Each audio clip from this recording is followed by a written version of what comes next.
Olá, esse é mais um episódio do Maldita Politicagem. Eu sou o Alessandro, estou aqui acompanhado do nosso técnico de som hoje, Luiz Domingos Costa. Tudo bem, Luiz? Olá, Alê, saudações a todos e todas. Agora tá mais difícil, tá ficando cada vez mais complexo configurar esse troço aqui. O ouvinte deve estar achando que você deve estar configurando uma máquina super moderna, quando na verdade você está dando nó com arame aqui. Pois é, não, a gente ainda não tem todas as skills necessárias para operar esses instrumentos aqui.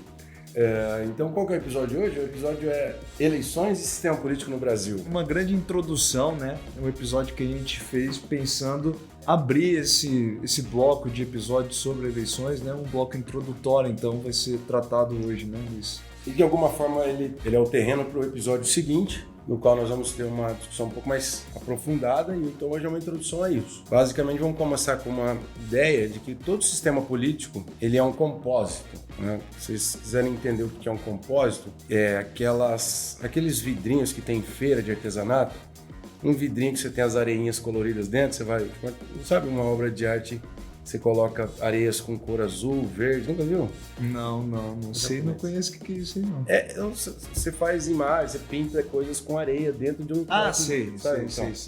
É isso, isso é um compósito. O sistema político ele é isso, você tem vários elementos que vão sendo inseridos nessa ordem ao longo dos anos, no caso do Brasil, durante todo o período republicano, né, portanto, já há 130 anos, e que vai dando um sistema único, todo sistema político é um sistema único, e também a gente pode utilizar outra ideia, que é a ideia de um Frankenstein, que você pega o presidencialismo de um país, o multipartidarismo de outro país, ou uma coxa de retalhos, ou ainda uma geringonça.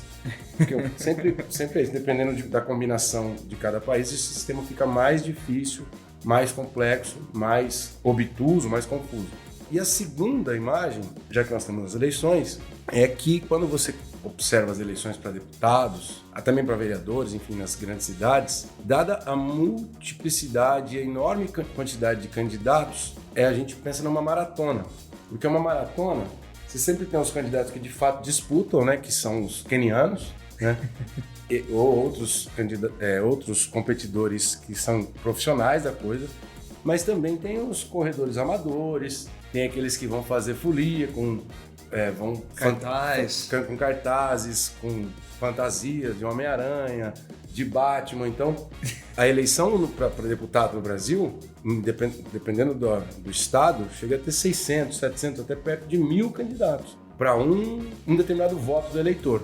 Então, essa é a segunda imagem. Então, por isso que nas eleições de todos os anos a gente vê candidatos comédia, coisas engraçadas. Então, esse ano tem... quando alguns candidatos caricatos desses ganham, né? Se elegem, agora está ficando cada vez mais comum. Então, por exemplo, você já ouviu falar na Andréia Maria da Silva Faria Antunes? Não, parece nome de advogado. Ela é Andréa Sorvetão. A Andréa Sorvetão foi uma modelo e atriz, e ela compunha o grupo das Paquitas do programa da Xuxa, na década de 90. E atualmente ela tem uma loja de festas infantis lá no Rio de Janeiro e vai sair candidata a deputado federal pelo PL do Rio de Janeiro. Então a Andréa Sorvetão, que nos anos 90 compõe o quadro de um programa educativo, muito educativo no Brasil, que era o show da Xuxa, agora ela vai defender a família brasileira. Ela vai defender a família brasileira na Câmara dos Deputados, se ela for eleita. Mas tem outros, né? A gente já viu que vai ter o Marcos Uchoa, que é ex-jornalista, o Netinho, da banda Beijo, que cantava aquela música Ô Mila. Qual que é? Eu não lembro dessa música. Ô Mila. O Maurício de Souza, o jogador de vôlei lá, que teve uma manifestação homofóbica e foi desligado do time Minas, né, de vôlei. O Reinaldo Farias, que é criador da dupla de palhaços Patati e Patatá.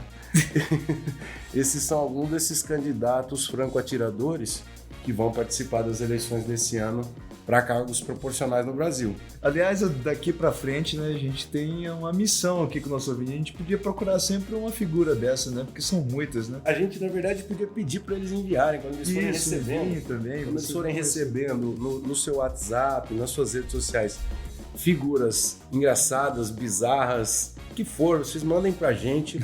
Que a gente vai preparar um conteúdo a mais aí, alguma coisa, talvez até uma live. Eu tô me lembrando daquele cidadão que foi candidato a prefeito e falou que ia comemorar com muita cautela. Aquele vídeo. O cara, ele ganha a eleição e fala: eu vou comemorar com muita cautela. Depois de meia hora o cara já tá desfilando seminu na rua da cidade. Né? Então, pessoal, o nosso episódio de hoje ele tem um formato diferente, já que ele é uma grande introdução ao sistema político, às eleições no Brasil. Nós vamos discutir conceitos e depois eu e o Luiz aqui vamos travar alguma discussão. Então, bloco 1 e bloco 2 tem mais ou menos o mesmo desenho, né? E no terceiro bloco a gente tenta sintetizar toda essa coisa das eleições e do sistema político brasileiro, os males, as características e nas histórias, uma tentativa de sintetizar um pouco do que foi visto e responder a pergunta de sempre: quão maldito é alguma coisa desse mundo político nosso?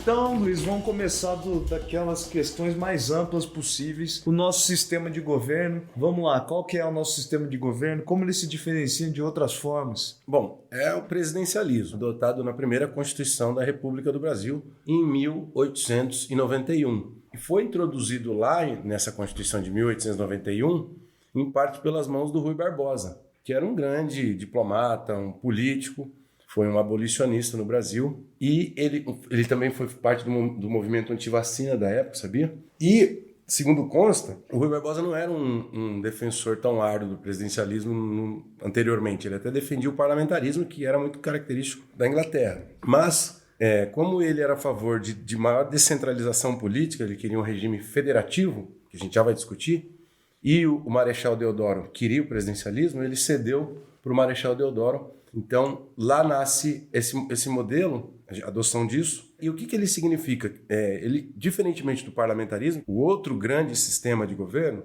o chefe de governo é eleito por um voto separado do parlamento. No parlamentarismo, você vota para deputado e o voto de deputado, conforme a maioria presente no parlamento, vai definir quem que é o primeiro-ministro. Isso tem a consequência de que no presidencialismo, a legitimidade do poder legislativo, onde estão os deputados, e do presidente, ela é distinta porque são dois votos diferentes. E o mandato do presidente independe do legislativo. Então, o presidente da República no Brasil, nos Estados Unidos, onde tem presidencialismo, ele presta conta direto para a população em primeiro lugar.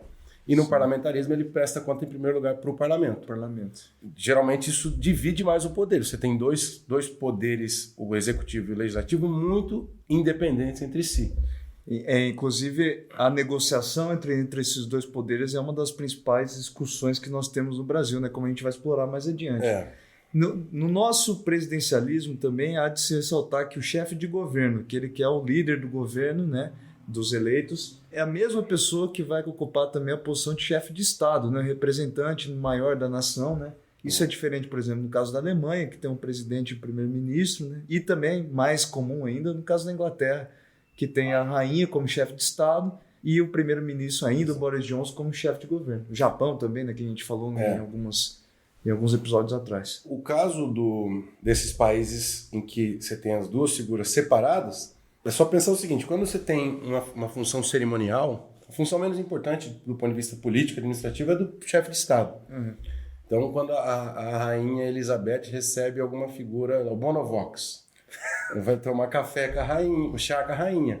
No Brasil, o Bonovox, ele veio aqui e se encontrou com a Dilma, que ela era chefe de governo e chefe de Estado, entendeu? Sim. E, além do presidencialismo, nós temos um sistema, né, um congresso bicameral. Isso significa que nosso congresso é dividido em duas câmaras, o Senado e a Câmara dos Deputados, né? Historicamente, a existência dessas duas câmaras, ela se deve, na verdade, a uma diferença de representação de classes, né, no passado, né? Então, por exemplo, a House of Lords, considerada a Câmara Alta da Inglaterra, né, muito tradicional, ela representava, na verdade, os políticos que eram aristocratas, né, os políticos nobres ingleses, os lords que frequentavam aquela casa e que faziam parte do congresso deles. E enquanto a Câmara Baixa da Inglaterra, né, a House of Commons, é semelhante ao caso brasileiro dos deputados, né? Com o tempo, as representações, principalmente da Câmara Alta, foi se alterando, né? Em todos os países do mundo. Os americanos que inventam uma função diferente para a Câmara Alta, o Senado americano, que é representar os estados. Isso. Como lá não tinha aristocracia. Né? Então, a ideia por trás da Câmara Alta no Brasil é a representação dos estados, tanto que, seja o Acre, seja São Paulo, todos os estados possuem 3 cadeiras, né? Reservadas para eles, no total somando 81 cadeiras, a nossa Câmara Alta, o Senado e a nossa Câmara dos Deputados com 513 representantes que vão de acordo com o número da população de cada país, ou seja, está mais ligado à população, diretamente à população, né? Que formam o sistema bicameral, segundo especialistas, ele faz com que o processo de aprovação de leis, de criação de leis, tenha um sistema de contrapeso mais complexo, né, para conseguir, às vezes, balancear as coisas, os poderes democráticos no país, enquanto alguns países adotam o unicameralismo, né, apenas uma Câmara. É o caso, muitas vezes, de países que têm uma população culturalmente homogênea, né? Portugal mesmo é um país unicameral, enquanto outros países que são mais ditatoriais, digamos assim, né? Venezuela, por exemplo, é um caso de também o sistema unicameral, já que ele é mais fácil, né? O indivíduo vai lá, ele aprovou ali naquela casa e pronto. Exato. Também tem outras discussões mais técnicas, bicameralismo simétrico, assimétrico, que a gente não vai tratar aqui para não detalhar demais e ficar muito longo, mas a gente pode explicar, caso vocês queiram, em alguns comentários nas redes sociais e fazer mais para frente um episódio sobre essas diferenças no interior do bicameralismo. Nós temos também, você já chegou a tocar no assunto, né? Uma divisão política do nosso país que é o federalismo, né? Que é diferente de outras nações também, né? Então, aí quando a gente fala desse outro critério, que é a forma de Estado, são 2 grandes modelos, né? O Estado unitário, que normalmente é só um centro de poder. Por exemplo, no Uruguai, né? Uruguai, a Inglaterra, ou um Estado federado, que é quando você tem níveis de governo. Então, você tem um governo nacional e governos subnacionais. O Brasil adota um federalismo que é com 3 níveis de governo, a União, os estados e os municípios, a partir da Constituição de 1988. Nem sempre foi assim, mas é mais interessante pensar o federalismo ou não como 2 modelos dicotômicos, ou Estado unitário ou Estado federado, e sim como um contínuo, né? Uma régua de mais ou menos descentralização. E o Brasil, nesse critério, ele não é um federalismo tão robusto quanto o norte-americano ou outros, especialmente porque aqui o Brasil nós temos uma grande atribuição de responsabilidades políticas e administrativas para os governadores e para os prefeitos, que não é compensada do ponto de vista dos tributos e do poder orçamentário. Para dizer mais especificamente, há muita autonomia administrativa por parte dos estados e municípios sem a devida equivalência orçamentária. Para vocês terem uma ideia, 60% dos impostos brasileiros são arrecadados no nível federal e só 5% dos impostos brasileiros são arrecadados no nível municipal. Só que os prefeitos têm muitas responsabilidades administrativas. Cuidar das vias públicas, cuidar das escolas do ensino fundamental, de parte do serviço de saúde. O fato é que os municípios, quanto menor o município, maior a dificuldade orçamentária para ele arcar e honrar suas responsabilidades administrativas. Daí que tenha tantos repasses do governo federal. O Fundo de Participação dos Municípios, o Fundeb da Educação. Isso gera um outro problema, que é o tal do orçamento que os deputados ficam pegando dinheiro e levando para os municípios. Então, esse desequilíbrio entre as atribuições político-administrativas, por um lado, e as atribuições orçamentárias financeiras, por outro, esse descompasso gera um município dependente dos governos estaduais, dos deputados e do governo federal. Até do ponto de vista das burocracias, o Brasil é um país que tem grandes burocracias federais, né, do poder federal, né? Então, bancos públicos, empresas públicas, né? No caso do Petrobras, que a gente já explorou, e diversas outras empresas, são todas de mando do presidente da República, né? Nomeação direta do presidente da República. E muitos estudos apontam para um desequilíbrio na representação de interesses, da execução, né, da política pública por parte dessas agências, porque não existe uma representação igualitária de todos os entes federados, né? Então existe talvez um aspecto, na verdade, que pode se tornar um problema na visão de alguns analistas. Né? Fala como que funciona a nomeação para a burocracia federal. Bom, a maior parte das burocracias federais, né, como é o caso da Petrobras, como é o caso do BNDES, que a gente fala muito aqui, que são duas agências muito burocráticas, né, Muito importantes, muito importante, o Banco Central, a nomeação é direta do presidente. O presidente da República, ele tem em mãos a possibilidade de dar canetada e nomear diretório e presidente dessas instituições. É claro que os diretores, na maior parte das vezes, são indicações do ministro da pasta que está ali, né, que é indicado em determinado nome, mas quem nomeia de fato é o presidente. Em alguns casos, principalmente de entes do poder jurídico, né, poder judiciário, existe aquele sistema de lista tríplice, né? Assim como os reitores também, né, das universidades federais, né? Mas também a última decisão acaba sendo do presidente da República. Né?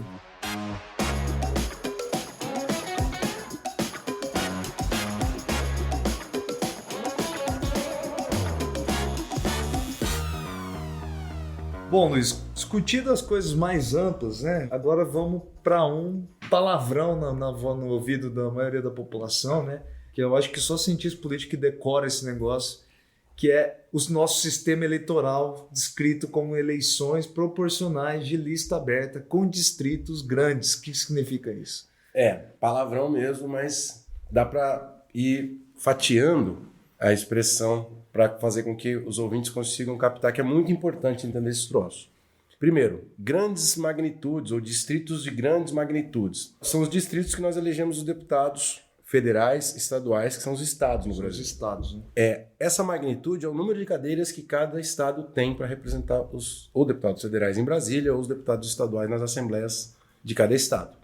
No Brasil, essa magnitude, vamos olhar para a Câmara dos Deputados, que é o que mais importa. Nós temos um mínimo de 8, os menores estados, Macapá, Acre, até 70, que é São Paulo, 70 cadeiras. O Paraná tem 30, Minas tem 58. Então, é difícil você rodar o mundo e ver país com distritos eleitorais com tantas cadeiras. A média mundial está abaixo de 4. Só para o ouvinte entender, né? Todo o estado de São Paulo vota e elege todo o estado de São Paulo 70 eleitores. Não 70 é assim, deputados. Não é 70 deputados. Não é assim que ocorre no mundo inteiro. Não, a maior parte do mundo divide esse território como todo. Em distritos menores. Distritos menores. Perfeito. O fato é que, como tem muitas cadeiras, a estratégia que os partidos adotam é lançar muitos candidatos. Então, os partidos podem lançar até 150% o número de cadeiras disponíveis para competição. No caso do Paraná, que tem 30 cadeiras, podem lançar cada partido até 45 candidatos. Então, se a gente tem 30 partidos, é possível que dê 900 candidatos facilmente.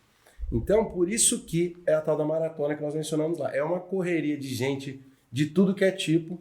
Isso cria uma situação de muito congestionamento da campanha, tanto para os próprios candidatos coordenarem suas estratégias e arrumar um lugar ao sol. Por isso que os caras fazem papagaiada, transformam a eleição numa brincadeira para tentar aparecer e conseguir voto. Então isso é confuso para os partidos e para os candidatos e é confuso para o eleitor especialmente, né? Sabe o que eu me lembrei agora? Daqueles vídeos que o pessoal do Big Brother manda para ser escolhido. É mais ou menos isso, né? É parecido, exatamente. O cara manda dançando e tal, né? Exatamente. Aí, além disso, então esse é o grande distrito de grande magnitude. Lista aberta. Os partidos fazem essas listas que podem ser, por exemplo, no caso do Paraná, até de 45 candidatos, dependendo do estado, mais. A lista é a seleção de todos os nomes que vão ser candidatos por um partido. Perfeito. Né? Como a lista é aberta, significa que o eleitor pode escolher o candidato ali dentro. E aí, nesse ambiente altamente congestionado e competitivo, os candidatos tentam chamar atenção para suas qualidades pessoais. Por isso que a gente vê na eleição, vote no cara dedicado à comunidade tal, vote no cara... É sempre a característica do candidato e não do partido. Por isso que tem pouco apelo para o programa partidário e muito apelo para as características dos candidatos e, consequentemente, a decisão do eleitor é muito personalizada, personalista. Ninguém lembra qual partido é, né? Ninguém sabe. Muitos partidos nem mencionam, muitos candidatos nem mencionam qual que é o seu partido no seu material de campanha. Aliás, eu vi um dado esses dias, a gente pode mostrar para os nossos ouvintes, metade dos brasileiros, menos da metade dos brasileiros lembram quem votou para deputado. Então, o dado é muito pior que quase todas as democracias europeias, por exemplo. Como esse sistema é muito poluído do ponto de vista informacional, o eleitor, vendo essa confusão, o eleitor deixa para escolher nas últimas semanas, em geral, na última semana de campanha, seu deputado. e é uma escolha muito lateral na vida dele. Sim. E aí ele não lembra depois. Só Luiz, para sintonizar aqui com nossos ouvintes, então, o sistema de lista aberta é esse adotado no Brasil, onde o eleitor escolhe em qual candidato vai votar dentro do partido. Isso. O de lista fechada, normalmente os partidos em alguns países, né, que adotam esse sistema, ele já tem uma ordem definida onde o eleitor vai votar no partido e aquela ordem vai ser respeitada. Exatamente. Né? Bom, além do mais, nós temos a tal do quociente eleitoral, que é um número mínimo de votos que o partido precisa fazer para ganhar uma cadeira, em qualquer casa legislativa. E a nossa forma de quociente eleitoral, ela acaba estabelecendo um sarrafo muito baixo. Para um partido conseguir uma cadeira num determinado estado, ele precisa fazer 2%, 3% de votos daquele estado. Com isso já é suficiente para ele alcançar uma cadeira. A consequência disso é que os candidatos muito populares, eles fazem isso sozinhos. E eles perceberam, com o passar dos anos, que se eles tinham essa popularidade e eles alcançavam o quociente eleitoral sozinhos, eles podiam criar o partido deles. Então, uma consequência adicional disso é a tal da fragmentação partidária, que é esse número exorbitante de partidos que vai multiplicando o número de candidatos. Tudo isso somado, nós vamos chegar num sistema que tem eleição proporcional de lista aberta em distrito de grandes magnitudes, o tal do palavrão, que responde pela lógica do multipartidarismo extremado ou fragmentado, que é, no caso brasileiro, 32 partidos registrados no TSE e 25 partidos representados na Câmara dos Deputados. Nenhum país do mundo tem tantos partidos representados na Câmara dos Deputados como o Brasil. E quando a gente olha o perfil dos partidos pequenos, todos eles têm essa coisa de ter seu partido de tal indivíduo. Exatamente. Né? Não tem como você ter uma distinção programática, ideológica em 25 partidos. É como se o Bivar, por exemplo, o PSL, antes de se tornar um dos maiores partidos do país de forma impressionante por causa do Bolsonaro, né? O PSL ele era um partido minúsculo do Bivar, né? Ex-presidente do Sport Recife, lá que a gente tratou nos episódios anteriores. Exatamente. E aí, o que vem acontecendo? À medida em que o tempo passou, foram se criando novos partidos por conta dessa lógica que a gente explicou, mais partidos, mais candidatos. O que aconteceu? As eleições foram encarecendo. E aí, isso entrou num nível absurdo, tem as causas da Operação Lava Jato, toda essa história do Brasil, a partir dos anos 2010 em diante, passa por essa deterioração desse sistema. Ao longo do tempo, a população sendo contra os escândalos de corrupção, o STF declarou que as doações de empresas eram proibidas em 2015. O que a classe política fez para poder compensar essa perda de recursos? Aumentou as provenções públicas. Então, se a gente já tinha um fundo partidário, que é uma verba que vai todo ano para o partido, que atualmente está em 1,1 bilhão, que é para o partido pagar as contas rotineiras, conta de luz, conta de sede, secretários, assim. Aí se criou, além disso, esse fundo partidário foi turbinado, mas se criou uma coisa que é o Fundo Especial de Financiamento de Campanha, que a nossa amiga Carol chama de FEFEC. E esse fundo eleitoral, o Fundo Especial de Financiamento de Campanha, ele só ocorre nos anos pares, que são quando tem as eleições. 2022, 2020. Uhum. E atualmente ele foi atualizado no orçamento desse ano para 4,9 bilhões. Então, somando o fundo eleitoral, que é para as eleições, e o fundo partidário, que é para a rotina partidária, nós vamos ter 6 bilhões esse ano. É muito dinheiro. E as estimativas de gasto de campanha nas eleições de 2014, quando era permitida a doação das grandes empresas, a eleição daquele ano foi estimada em 5 bi. E esse ano, que não tem, né, já passados 8 anos, que nós não temos, os recursos públicos vão responder por mais do que o valor da eleição quando tinha financiamento empresarial. Então, a classe política não perdeu grana, eles estão com mais grana. E para se ter uma ideia, o orçamento das universidades federais para esse ano, ele foi de 5,7 bilhões de reais, menos dos 6 bilhões destinados às eleições. Então é muita grana. Existe toda uma discussão sobre as consequências disso, a gente pode tratar num outro episódio, mas essa é uma característica. As eleições são caríssimas no Brasil e isso agora está saindo fundamentalmente dos fundos públicos que decorrem dos nossos impostos. É importante de ressaltar que esse dinheiro não é... A ideia do dinheiro não é de toda uma aberração da natureza, né? Muitas pessoas acusam isso, né? Mas o que a gente está tentando criticar aqui é principalmente o volume do dinheiro, o montante, né? Não, o financiamento de eleição com recursos públicos tem tudo que é canto do mundo. O problema no Brasil é o volume mesmo. Não, só para localizar o ouvinte, a ausência de dinheiro público nas eleições significaria talvez uma abertura de uma possibilidade de um indivíduo que tem mais dinheiro ter vantagem sobre aquele que tem menos, né? Então é uma forma de tentar equilibrar um pouco, né? Mas o montante de dinheiro é assustador, né? Quando ele ultrapassa o orçamento das universidades federais, ele passa a ser um problema, né? Bom, Luiz, dentro dessa lógica toda, nós temos um processo que acabou se tornando um processo, né, uma lógica que acabou se tornando a principal linguagem da ciência política brasileira, né, que é o presidencialismo de coalizão, né, que acabou se tornando quase uma instituição política brasileira, esse presidencialismo de coalizão. O que você pode nos dizer sobre esse processo? Recentemente tem gente nomeando de presidencialismo multipartidário, mas as duas coisas são equivalentes, presidencialismo de coalizão e presidencialismo multipartidário. Significa que o presidente da República, quando ele ganha o mandato nas eleições, o partido dele não é capaz de fazer maioria no legislativo, porque existem muitos partidos disputando aqueles votos. Então, normalmente, o partido do presidente faz aí 10%, 20%, quando muito fazia 30% dos votos para a Câmara dos Deputados ou para o Senado. Sem uma maioria sólida, estável, o presidente não consegue aprovar sua agenda de governo. Então, ele precisava fazer um consórcio entre vários partidos, montando uma coalizão de governo. Então, o presidencialismo multipartidário ou presidencialismo de coalizão significa que o presidente, para governar, precisa montar uma aliança. Como nós temos cada vez mais partidos, os presidentes precisam montar coalizões cada vez mais heterogêneas, com partidos de diferentes colorações ideológicas. E isso foi criando um ambiente de governabilidade cada vez mais difícil e mais confuso. Sim. Se a gente coloca que existem grandes ideologias, né? A ideologia verde, ideologias de esquerda, ideologias de direita, os ultraliberais, tudo isso, nenhuma dessas correntes consegue montar uma maioria no nosso Congresso. Né? Então daí vem o problema, né? Você tem que montar uma espécie de um Power Ranger, um Frankenstein que não combina direito um com o outro. Governos de coalizão, na América Latina, nós temos muitos países que recorrem a isso. Mas a variável-chave é o sistema partidário. Se tem uma variedade gigantesca de partidos, é mais difícil e as coalizões tendem a ser menos homogêneas do ponto de vista ideológico.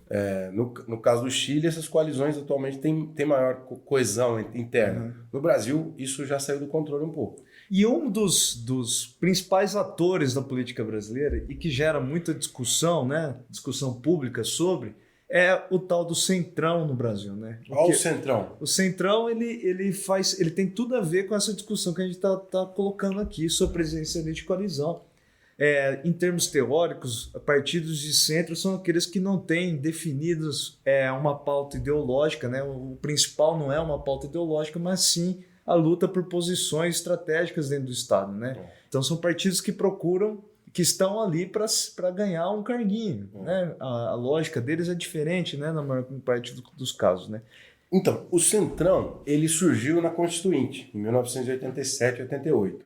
Lá existia uma comissão, que era a toda poderosa Comissão de Sistematização, que sistematizava as decisões das outras comissões para fazer a Carta Constitucional Brasileira. Essa comissão, a Comissão de Sistematização, ela tinha predomínio de forças de esquerda. E a turma da direita, que estava dispersa em outras comissões, começou a perceber que esses caras, como ela era a comissão que sistematizava tudo, iam implementar uma série de medidas com inclinações à esquerda. E era a base do Sarney. Essa turma montou o Centrão, que era um bloco suprapartidário que agrupava a turma dos outros partidos para poder fazer frente à Comissão de Sistematização. E ali eles se deram o nome de Centro Democrático, Centrão, e aí eles conseguiram reverter várias das decisões. Por exemplo, o parlamentarismo, que era a opção da Comissão de Sistematização, foi derrubada pelo Centrão. Por isso que o presidencialismo foi confirmado, já que a gente sempre adotou o presidencialismo, à exceção de um intervalo muito curto ali em 61, mas o presidencialismo era uma das preferências do Centrão. Então, se a gente começou o presidencialismo por conta do Marechal Deodoro, ele foi confirmado em 1988 pelo Centrão e depois pelo plebiscito em 1993. Sim. Mas aí ele morreu ali mesmo, desapareceu, e voltou com o Eduardo Cunha, quando ele foi presidente da Câmara dos Deputados, e ele queria sacanear o governo Dilma com as pautas bomba, e ele montou um bloco suprapartidário e ele renomeou de Centrão, ali em 2015. E como o nosso sistema veio se fragmentando, para os partidos médios ou pequenos, para eles terem força, é preferível que eles se reúnam. Então esse grande volume de políticos, de partidos fisiológicos, ou os políticos do chamado baixo clero, que são políticos sem liderança interna na Câmara, eles se reúnem no Centrão, que tem como grande característica esse negócio do fisiologismo, que é querer verba pública para levar para os seus cargos, sem nenhuma inclinação ideológica. Embora seja correto falar que o Centrão ele tem uma pegada de centro-direita muito, muito clara. Sim. Só que no atacado, porque individualmente muitos desses partidos não têm essa formação ideológica. Só para trazer para um exemplo prático, né? A maior parte dos partidos brasileiros que ganham as eleições vai ter lá em cerca de 30% da Câmara, né? 10, junto com seus blocos mais homogêneos, assim, ideológicos, sim. né? A esquerda tem 30%. E aí precisa de mais uns 21% pelo menos para conseguir ganhar. Isso. E aí que o Centrão consegue angariar força, né, com dinheiro, posições, etc. E dentro desses mecanismos de distribuição de cargos para obtenção de apoio, principalmente de atores do centro político, as burocracias fazem parte, algumas delas fazem parte disso também, principalmente os ministérios, né? Então é bastante popular já dentro da ciência política brasileira as análises sobre a composição da equipe ministerial, porque os ministérios é uma tarefa difícil, todas as burocracias juntas, né? A nomeação delas existe ali um jogo difícil. Porque, de um lado, o presidente ele deseja fazer alguma política pública que dê certo, no final das contas. E para fazer a política pública dar certo, você precisa de pessoas qualificadas tecnicamente, certo? Só que se ele colocar só gente técnica para liderar ministério, liderar burocracia, ele não agrada a sua base política, né? Do Congresso, sua base de apoio político, partidário. Então ele distribui parte dessas posições entre seus aliados. Esse equilíbrio, em muitos casos, dá errado, né? No caso da Dilma, por exemplo, as equipes ministeriais foram muito mal vistas, né, pela base aliada no momento. Depois ela tenta ir para uma base, tenta agradar a base partidária e desagrada a parte burocrática, enfim. O caso do Bolsonaro agora não tem nenhum projeto de política pública, né? Na verdade é só distribuição dentro dos seus aliados políticos, né? Então isso também entra no jogo, né? Toda a administração política acaba entrando nesse jogo do presidencialismo multipartidário aqui. Exatamente.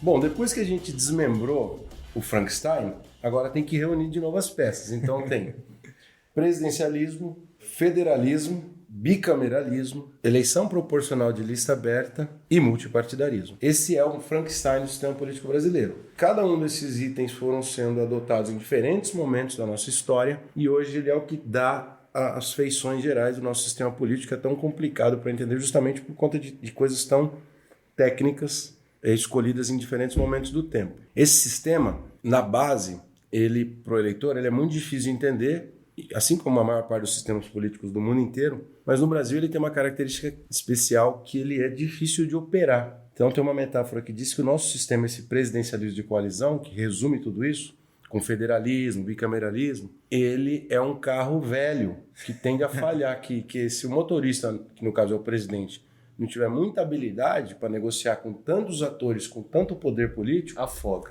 O carro afoga, ou então tem que levar na mecânica, ele fica parado uns duas semanas, que é quando o país fica com a governabilidade suspensa. Bom, Luiz, então, dado esse diagnóstico um tanto quanto desanimador um pouco, né, da política, do sistema político brasileiro, você tem alguma historinha para definir esse Frankenstein aí todo? Tem. Vem lá de Querência essa história? Essa vem. A Querência é um manancial de historinhas. Tem um tio que trabalhou durante décadas na administração municipal, o tio Norberto, um grande ator muito importante na minha vida, por uma série de coisas, mas essa história com ele é muito boa. Uma vez eu levei um pessoal daqui para passar um feriado lá, o pessoal foi lá fazer turismo em Querência e perguntaram para o meu tio, quantos habitantes tem aqui em Querência? Ele estava trabalhando na prefeitura. Ele falou, depende. Depende. Como o pessoal das ilhas, porque lá tem o Rio Paraná que tem muitas ilhas, né? Como o pessoal das ilhas dá mais ou menos 12 mil e tantos habitantes. E sem o pessoal das ilhas dá mais ou menos uns 9 mil e tantos, 10 mil habitantes. Aquilo a turma já não acredita. Como assim? Não, veja bem. Quando chega o pessoal do censo para fazer a coleta das informações, a prefeitura pega um monte de barco e leva os pesquisadores do censo para as ilhas para poder achar os ribeirinhos e catalogá-los como habitantes de Querência. Por quê? Porque se não for isso, Querência entra em outros critérios dos repasses do governo federal, que são baseados nessas faixas da população. Então, quando Querência atingia 12 mil habitantes, ela passava a receber mais recursos do Fundo de Participação dos Municípios, etc. E Querência, os prefeitos, a prefeita que teve lá durante 3 mandatos, muito popular, eles sempre precisavam colar muito num deputado federal e eles iam trocando de deputado federal loucamente, justamente porque o município não consegue pagar tudo que ele deve fazer. Sim. Então, o município ele depende muito desses repasses e dos deputados que são os carreadores de verba para os municípios. E nessa história que o meu tio estava contando para as pessoas daqui de Curitiba, foi marcante essa ideia de que o município tinha que se virar para poder juntar a população para aparecer no censo, porque senão o município ia ficar numa situação ainda pior do que já estava. Depois eu tenho que mostrar para os nossos ouvintes o tópico Tio Norberto e o censo do nosso roteiro aqui. Isso faz parte, tio Norberto. Um abraço, tio Norberto. Um abraço para o tio Norberto também, meu. Bom, Luiz, então vamos lá. Ó. Vamos fazer uma pergunta sobre a nossa maldição a ser discutida aqui. Vou dar 3 opções e nós 2 respondemos cada um, tá? Beleza. Então, o que é mais maldito na política brasileira? O personalismo dos candidatos, a estratégia personalista dos candidatos, o custo das eleições ou a confusão na cabeça dos eleitores? Olha, como a gente vai abordar no episódio da semana que vem, que tem um convidado especial, inclusive, vou manter em segredo por enquanto, eu acho que o mais importa é o efeito combinado dessas coisas. Mas nós não podemos nos furtar das perguntas da maldição. A minha opinião é que o pior problema atual é o encarecimento das campanhas, o custo das eleições.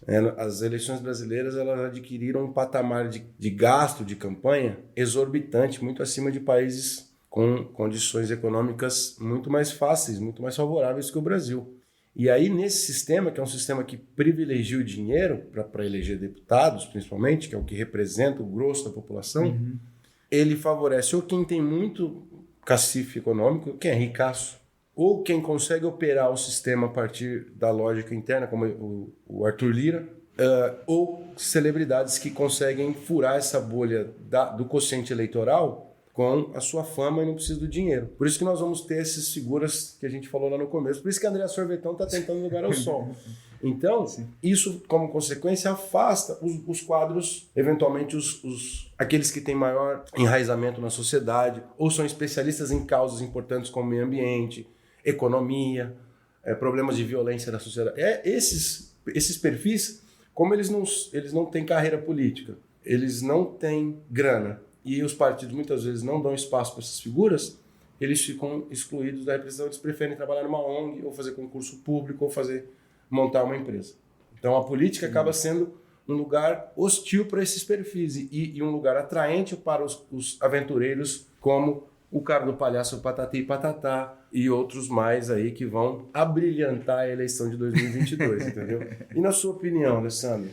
Para mim, a grande maldição dentro dessas 3 opções aqui é a confusão na cabeça dos eleitores. Porque devido a todas essas regras confusas, né, essa falta de... Enfim, um sistema partidário gigantesco, né, que existe no país, essa disponibilidade gigante de candidatos, né, porque faz com que a política brasileira ela seja sempre um espaço muito fácil de florescer esse tipo de liderança política, né? A prestação de contas no Brasil ela é muito ruim, né? Muito ruim, porque não existe uma cobrança, na verdade. A população brasileira dificilmente sabe. Boa parte da população brasileira não sabe o papel de deputados, o papel de senadores, não sabem quem votou e muito menos vão passar tempo da vida deles fiscalizando o que aqueles caras estão fazendo. Então, a partir do momento que o eleitor vota no indivíduo que não tem nada a ver com seus interesses econômicos, com valores, etc., né? Em muitos casos votam por uma espécie de simpatia apenas, né? Lógico que existe uma discussão gigante sobre isso, né? Se realmente os eleitores votam assim, mas a minha percepção pessoal, não como cientista político, é de que sim, muitas pessoas votam com critérios muito básicos, né, para escolher esses candidatos. E isso se deve a regras do jogo político nosso que poderiam ser mais bem elaboradas, mais preocupadas com uma espécie de educação política da nossa população. Né? Então é isso. Acho que a gente explicou as linhas básicas do sistema político brasileiro, como que isso organiza a eleição que está pela frente, né?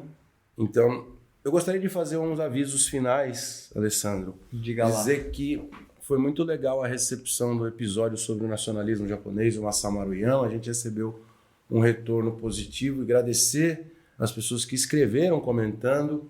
A gente fica feliz por causa disso, né? Sim. E também que de vez em quando aparecem umas pauladas, umas críticas. Isso também é importante para a gente. Nesse episódio de hoje, cada um desses tópicos que montam esse sistema merecem episódios posteriores, porque há como complexificar esses tópicos. Vocês nos escrevam recomendando, sugerindo, solicitando, que a gente vai preparar. Finalmente dizer que se você gostou, favorita no seu tocador, dá 5 estrelas no Spotify e nos acompanha no Twitter e no Instagram. Nós temos também uma campanha de financiamento, de apoio, né, financeiro para a gente, que está no apoia.se/maldita politicagem. Lá você pode contribuir com o seu caraminguazinho, né, de 5, no mínimo R$5. E eu gostaria de agradecer novamente, né, da minha parte, a audiência de todos vocês. Está muito legal. Pedir desculpa, talvez, que esse episódio de hoje foi um pouco introdutório demais, talvez, para parte da nossa audiência, mas para que vocês entendam isso como um capítulo introdutório desse bloco de episódios que vai seguir aqui. Né? E nós vamos complexificar esses tópicos e para que vocês fiquem de olho e nos enviem as candidaturas engraçadas, no sense, porque elas vão pipocar demais e nós não temos como acessar tudo, né? São centenas esses candidatos, a gente quer uma lista mais ampla possível para a gente transformar isso aqui numa praça nossa, numa comédia de várias figuras bizarras do Brasil profundo que vão aparecer na sua timeline ali nas eleições. Viu, o tio Norberto tem Instagram? Tio Norberto, acho que tem sim. Vamos postar o tio Norberto. Abraço, pessoal. O Maldita Politicagem tem produção e roteiro de Luiz Domingos Costa e Alessandro Tokumoto, design e edição de áudio de Fábio Tokumoto.